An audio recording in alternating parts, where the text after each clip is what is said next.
Fala pessoal, tudo bem? Bom, nesta aula a gente vai falar um pouco sobre o modelo OSI e o modelo TCP/IP. Prometo que a gente vai ser o mais claro possível e a gente vai tirar todas as dúvidas sobre esse modelo e não vai ser uma aula chata, fica comigo. Bom, a gente falou sobre a internet, o que é a internet, qual foi a sua origem lá na DARPA, criando a ARPANET. A gente falou sobre nossos principais hardwares, roteadores, switches, hubs, nossos cabos ali, né? Chegamos no cabeamento estruturado, par trançado, cabo coaxial, fibra ótica, entre outros. E a gente entende que para tudo isso acontecer, precisa acontecer uma regulamentação. Precisa ter uma norma, precisa ter um padrão a ser seguido para essa comunicação acontecer. É o nosso velho exemplo, né? A gente não pode ter um americano tentando falar com um alemão em um idioma que não seja conveniente a nenhum dos dois. Precisa ter um protocolo ali para intercalar essa comunicação. E nada mais é, nas redes de computadores, esse protocolo nada mais é do que o nosso modelo OSI. Beleza? Vamos entender um pouco mais sobre como funciona esse modelo OSI. Vem comigo. Bom, modelo OSI. A gente tem dois modelos, né, atualmente, o modelo OSI e o modelo TCP/IP. Vamos começar pelo modelo OSI. Nesse modelo, a gente tem a nossa rede, a nossa comunicação segmentada em 7 camadas. Essas camadas podem ser de tanto de cima para baixo ou então de baixo para cima. Só que elas têm uma numeração. Então a nossa numeração começa de baixo para cima. Camada 1, camada física, camada 2, camada de enlace, camada 3, camada de redes, camada 4, camada de transporte, camada 5, camada de sessão, camada 6, apresentação e a última camada 7 de aplicação. Legal. Daniel, por que você falou que pode ser de tanto de baixo para cima como de cima para baixo? Porque essa conexão ela acontece das duas formas. Vamos pensar comigo. Está no seu browser, está no seu computador lá e você quer acessar o site da Let's Code para ver um curso super legal. O que você vai fazer? Vai digitar o site e vai dar o Enter. Nesse momento, a sua conexão ela está vindo no nosso desenho de cima para baixo. Você está saindo da sua camada de aplicação e indo até a sua camada física. Beleza. Essa comunicação chegou no servidor da Let's Code. A gente recebeu essa comunicação e quer que você acesse o nosso site, quer que você acesse o nosso conteúdo. Como a gente vai receber essa comunicação? A gente recebe ela de baixo para cima. Então a gente recebe na camada física, chegando no nosso dispositivo, no nosso roteador, no nosso switch, e a gente vai carregando até chegar na nossa aplicação. Beleza? Espero que tenha ficado claro esse conceito de tanto ida como vinda. Beleza? Pode acontecer das duas formas e vamos entender um pouco mais a fundo como acontece isso. Legal. Agora vamos entrar um pouco em camada por camada para entender o seu comportamento, entender como ela funciona, qual que é a relação dela com uma próxima camada e quais dados elas trafegam. Beleza? Vem comigo. Bom, camada de aplicação. Camada 7. Vamos começar aqui de cima para baixo, a gente indo acessar o site da Let's Code. Legal. Camada de aplicação ela é a camada mais próxima da nossa realidade. É ali onde estão as informações do nosso browser, é onde está o nosso protocolo DNS, que é o protocolo responsável por redirecionar os nossos domínios, né? Então, quando você digita letscode.com, redireciona para o endereço IP. Então, esse protocolo DNS está ali na camada de aplicação. Então, a camada de aplicação ela vai ser a mais próxima do usuário, vai ser a que está mais presente na sua vida. Protocolos DNS, protocolos SSH, para você fazer uma conexão a um dispositivo remoto, né? Então, pensa que você, como cliente, precisa acessar um servidor remoto. Lá, você está fazendo a manutenção no servidor remoto. Como é que você consegue fazer essa conexão? Através do protocolo do SSH. Beleza? É um protocolo que vai permitir fazer uma comunicação segura, ponto a ponto, com o seu destino. E ele está presente na camada de aplicação. Legal? Beleza. Vamos para a próxima camada. Vem comigo. Apresentação. A apresentação, ela vem logo abaixo da camada de aplicação. Então, a gente recebeu o dado da aplicação e aqui na apresentação começa a acontecer a criptografia. A criptografia do nosso dado para fazer uma conexão segura, né? Uma conexão ali persistente, que não tenha vulnerabilidades para permitir que a gente possa sofrer ataques ou então vazamento de informações. Então, a camada de apresentação é responsável por essa parte de criptografar tanto o dado que veio da aplicação, então a aplicação está vindo aqui e vai criptografar esse dado para passar da sessão, como também para receber um dado criptografado da sessão e decriptografar ali para a aplicação. Beleza? Bacana. A gente falou sobre a aplicação, a gente viu ali que a aplicação está presente no nosso dia a dia, protocolo DNS, protocolo SSH. A gente entendeu ali sobre a camada de apresentação, que é um pouco mais voltada para a parte de criptografia, criptografar o nosso dado, então receber da aplicação e também receber da sessão. E agora vamos falar um pouquinho sobre sessão. Vem cá. Bom, sessão. Sessão é a nossa camada ali que é responsável por estabelecer literalmente uma sessão entre o seu destino e entre a sua origem e o seu destino final. A gente pode pensar como sessão, você, por exemplo, como usuário, fala, olha, eu quero comunicar com você. Só que eu vou comunicar com você por quanto tempo? Eu, como usuário, vou definir isso. Então, eu quero comunicar com você por X minutos. Como é que essa comunicação vai acontecer? Toda essa orientação vai acontecer nessa parte da sessão. Então, ali o usuário estabelece como ele vai se comunicar com o seu destino. Beleza? Legal. A gente entendeu ali sobre a sessão, a gente entendeu sobre a apresentação, a gente entendeu sobre aplicação. A gente pode perceber aqui que a gente tem aqui, ó, aplicação, apresentação e sessão. E a gente tem esse traço aqui que fazem uma segmentação, né, entre eles. Por quê? A gente pode entender o seguinte: camada de aplicação, camada de apresentação e camada de sessão é o mais perto possível do usuário final. É o que o usuário consegue meio que manipular. Ele consegue ter um domínio maior sobre o que vai acontecer e como vai acontecer. A partir da camada de transporte, isso começa a ficar mais a nível de hardware, a mais os computadores, os roteadores, os switches fazerem essa comunicação entre si e passarem para frente ou passarem para trás. Nossa, grande de cima para baixo ou então de baixo para cima. Beleza? Vamos lá para a camada de transporte. Camada de transporte, nossa camada 4 aqui, né? Então, a gente recebeu o nosso dado aqui, nosso dado da aplicação, aconteceu a criptografia na apresentação, na sessão a gente estabeleceu como a gente vai falar com o nosso destino, qual vai ser o tempo, qual vai ser a forma, e começou aqui o nosso hardware, né? A gente pode dizer, começou ali a nossa transição para a infraestrutura mesmo. Camada 4, camada de transporte. Ela é responsável por também fazer a conexão com o nosso destino final. Então, ela faz essa conexão através de dois protocolos, beleza? O protocolo TCP e o protocolo UDP. Os dois protocolos são bem semelhantes na sua execução, só que existe uma grande diferença na sua utilização. Qual que é? O protocolo TCP, ele vai enviar um dado para o destino final. Esse dado a gente determina como segmento. Então, desse dado vai ter informações sobre o que está sendo enviado, de onde está sendo enviado, vai ter essas informações dentro desse segmento. E, ao enviar esse segmento para o destino, o TCP fala: oi, destino, eu te enviei o dado. Você recebeu? Você confirma esse recebimento? O destino vai falar: oi, TCP, eu recebi o seu dado. Está tudo certo. Ou então ele vai falar: oi, TCP, eu não recebi o seu dado. Você pode me reenviar? E o TCP vai reenviar esse dado para o destino. Então, a gente pode entender que acontece uma verificação aqui, né? O TCP manda o dado e ele precisa verificar lá se aconteceu realmente, houve o recebimento dessa informação. O UDP é um pouco diferente. O UDP ele vai mandar dados, vai falar: olha, destino, estou mandando dados para você. Toma 1, toma 2, toma 3. E, putz, teve algum problema, teve algum dado que se perdeu, eu não vou te reenviar. Eu não vou fazer essa verificação se o dado chegou ou não. Beleza? Então, o TCP vai fazer essa verificação, o destino chegou ou não chegou, e o UDP não vai fazer essa verificação. Tá, Daniel? Beleza, entendi, mas onde é que eu vou usar isso? Qual que é a utilização disso na prática?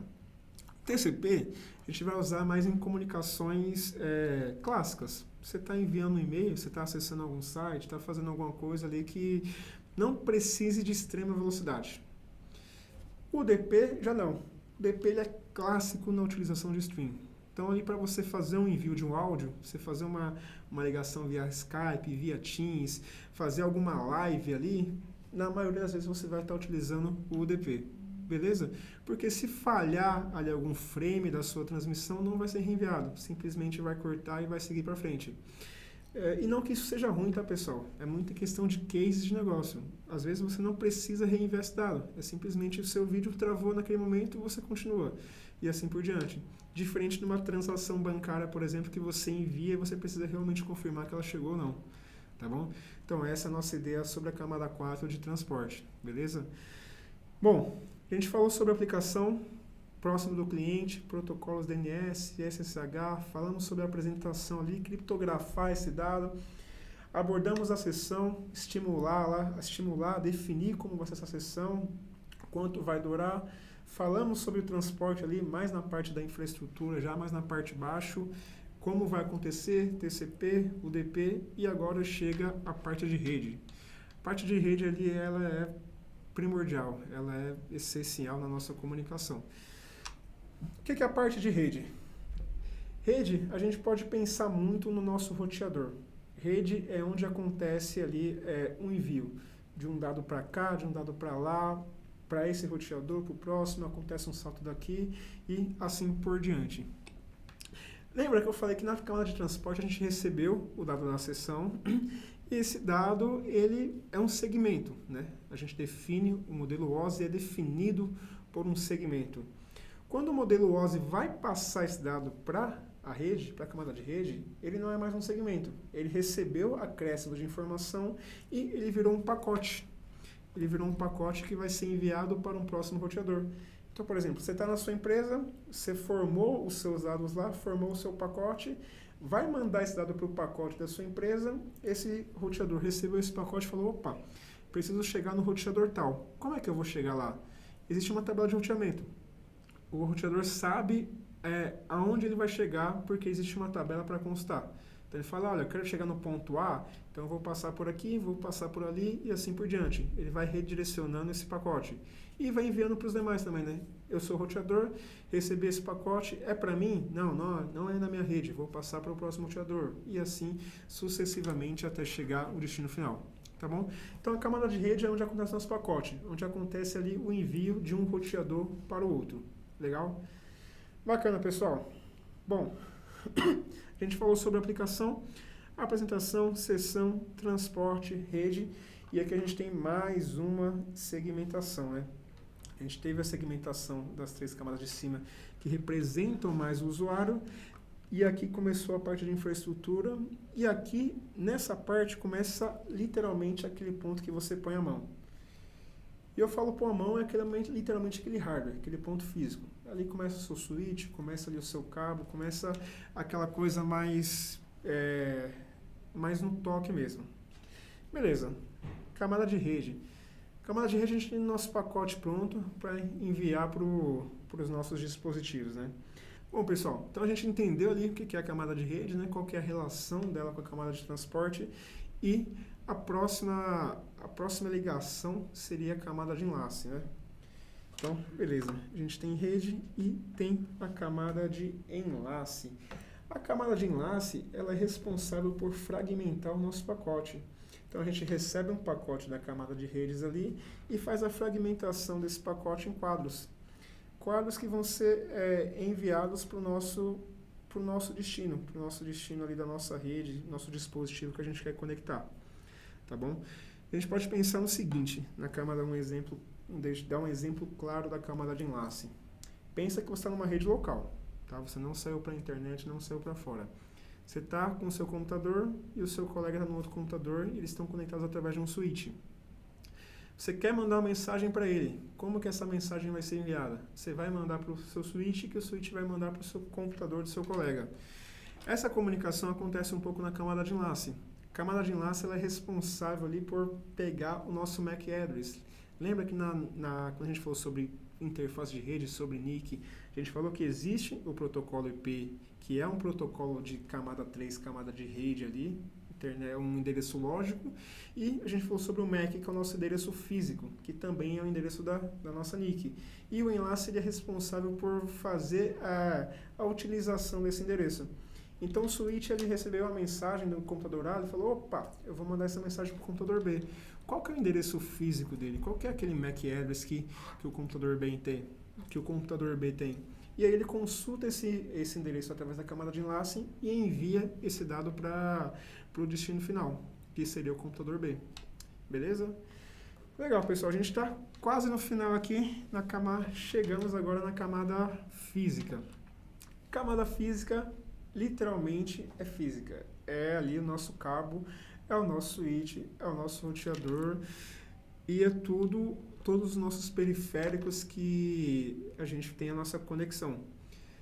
Bom, camada física ali. Existem protocolos a serem definidos, né, para acontecer essa comunicação na camada física. Então a gente tem o protocolo Ethernet, a gente tem vários protocolos que estipulam e determinam como essa comunicação deve acontecer. Qual a velocidade, qual é a latência permitida, como que esses cabos vão interligar esses equipamentos entre si, entre origem e entre destino. Beleza? Esse nosso exemplo foi de cima para baixo, a gente tentando acessar o site da Xcode. Então a gente pegou essa informação tanto do dado saindo aqui do browser da aplicação, passando, chegando no nosso hardware final. Tá bom? Pessoal, uma coisa, o modelo OSI ele é uma definição, tá? Ele é uma norma ali que está escrito, só que não é necessariamente toda a comunicação vai seguir esse mesmo padrão, tá? Não é necessariamente toda a comunicação vai passar pelas 7 camadas, existem cenários e cenários, tá bom? A gente pode até pegar, por exemplo, o exemplo do enlace que a gente falou, daquela comunicação ali do seu computador A com o computador B, beleza? Só que a gente não acabou ainda. A gente falou sobre o modelo OSI, explicamos qual é o conceito, qual é a utilização do modelo OSI, qual é essa regulamentação, né? E existe um modelo que é bem semelhante ao modelo OSI, que é o modelo TCP/IP. Vem comigo aqui também. Bom, a gente pode ver na imagem que o modelo TCP/IP ele faz grandes menções e relações com o modelo OSI, né? E praticamente é a mesma coisa. Só que a gente só muda a nossa distribuição, a nossa definição. O modelo OSI é dividido em 7 camadas, da camada 1, física, até a camada 7 de aplicação. O modelo TCP/IP já não, ele já é dividido em 4 camadas. E por que ele tem esse nome TCP/IP? Ele é denominado assim porque TCP, protocolo da camada de transporte, e o IP, protocolo da camada de internet ou rede, é um protocolo, um dos principais protocolos da nossa comunicação, né? Da nossa internet. Então, por isso que aconteceu esse nome. Diferentemente do modelo OSI. O modelo OSI ele foi um nome determinado pela ISO, né? A ISO determinou esse padrão e a gente segue esse modelo até hoje, o modelo como referência. E o OSI quer dizer Open System Interconnection. Legal. Então, a gente falou que a gente tem as camadas do modelo OSI e tem as camadas do modelo TCP/IP. No fim das contas, são as mesmas informações. Só vai mudar a nossa segmentação. O modelo OSI são 7 camadas, o modelo TCP/IP são 4 camadas. A gente pode entender que as 3 primeiras camadas do modelo OSI estão dentro da camada de aplicação. Então, a gente engloba 3 camadas no OSI em uma camada do modelo de aplicação. Camada de transporte é a mesma para os 2 cenários. Camada de rede no OSI é denominada internet no TCP/IP. E a camada de acesso à rede envolve tanto a camada de enlace como a camada física. Tá bom, pessoal? Então a ideia é essa. Não se prende, estou seguindo o modelo OSI, estou seguindo o modelo TCP/IP. Não. A ideia desses modelos é fazer uma forma didática, estimular um padrão ali a ser seguido. Tudo bem? Essa é a ideia tanto do OSI como do TCP/IP. Bom, pessoal, é isso. A gente fica por aqui. Espero que vocês tenham entendido aí e até um próximo encontro. Tchau, tchau.